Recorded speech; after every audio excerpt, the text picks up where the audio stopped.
Stage ഷോസിൽ ചെല്ലുമ്പോൾ തന്നെ അവർ ഏറ്റവും കൂടുതൽ പറയണ പാട്ടുകൾ ഏതായിരിക്കും? ഇപ്പോൾ ദുബായിലൊക്കെ പോവുകയാണെങ്കിൽ എനിക്ക് തോന്നുന്നത് കുറച്ച് ഫാസ്റ്റ് നമ്പേഴ്സ് അല്ലെങ്കിൽ എല്ലായിടത്തും ഇപ്പം ഞാൻ കൂടുതലും ചെയ്യുന്ന ഷോസ് ഇപ്പോൾ ഫ്യൂഷൻ ഷോസ് ചെയ്യാറുണ്ട്.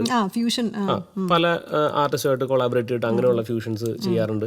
പിന്നെ ഗാനമേളകളാണെങ്കിൽ തീർച്ചയായിട്ടും ട്രെൻഡിങ് ആണ്. ഇപ്പം നമ്മൾ ആ ഒരു ട്രെൻഡിൽ ഇപ്പം എന്തൊക്കെയാണോ ഇപ്പം പാട്ടുകൾ, എന്നാലും അതിനകത്തും ഇപ്പം കുറേ ഇപ്പം നമ്മൾ സ്റ്റാർ സിംഗറിലൊക്കെ പാടിയിട്ടുള്ള പാട്ടുകൾ പലപ്പോഴും ആൾക്കാർ ചോദിക്കാറുണ്ട്. അപ്പോൾ അതൊരു ഇപ്പം ഞങ്ങളെയൊക്കെ സംബന്ധിച്ചൊരു വലിയ ഭാഗ്യമാണ്. കാരണം ഇപ്പം ദാസേട്ടനും അതല്ലെങ്കിൽ എസ്.പി.ബി സാറും ഒക്കെ പാടി വലിയൊരു ഹിറ്റായിട്ടുള്ള അല്ലെങ്കിൽ അവരുടെ പേരിൽ അറിയപ്പെടുന്ന പാട്ടുകൾ ചിലപ്പോൾ നമ്മളുള്ള ആൾക്കാരൊന്ന് നമ്മൾ സ്റ്റാർ സിംഗറിലത് പാടി അവർക്ക് ഇഷ്ടപ്പെട്ടോണ്ട് അത് പാടണോട്ടോ, അത് അന്ന് എന്തായാലും പാടി നമുക്ക് ഇഷ്ടപ്പെട്ടാൽ എന്തായാലും പാടണം എന്നൊക്കെ പറഞ്ഞ് അങ്ങനെ ഇഷ്ടംപോലെ പാട്ടുകൾ പറയാറുണ്ട്. ഇപ്പം നിറങ്ങളെ പാടും എന്ന് പറഞ്ഞ പാട്ട് പലപ്പോഴും ചോദിക്കണം. പിന്നെ ഞാൻ എൻ്റെ ഫിനാലയിൽ പാടിയത് ഹരിമുരളിരവായിരുന്നു എൻ്റെ ഫിനാലെ പാടിയത്.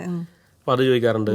പിന്നെ ഹിന്ദി സോങ്സ് അതിൽ ഗസൽ റൗണ്ടിൽ പാടിയ പാട്ട് തെരി തസ്വീർ മിത്വ എന്നുവെച്ചാൽ അവര് നമ്മളെ ചിലപ്പോൾ എന്തെങ്കിലും ഈ അല്ലിയളം പോകുന്നതിനാണെങ്കിലും ഇപ്പോഴും ഇവിടെ ചെന്ന് കഴിഞ്ഞാലും പല ആൾക്കാരും വന്ന് ചോദിക്കണം. കാരണം അവർ ചിലപ്പം ആ കാലഘട്ടത്തിൽ ചിലപ്പം കുട്ടികളെ കേൾപ്പിച്ചുകൊണ്ടിരുന്നോ ഒക്കെ ആയിരിക്കാം.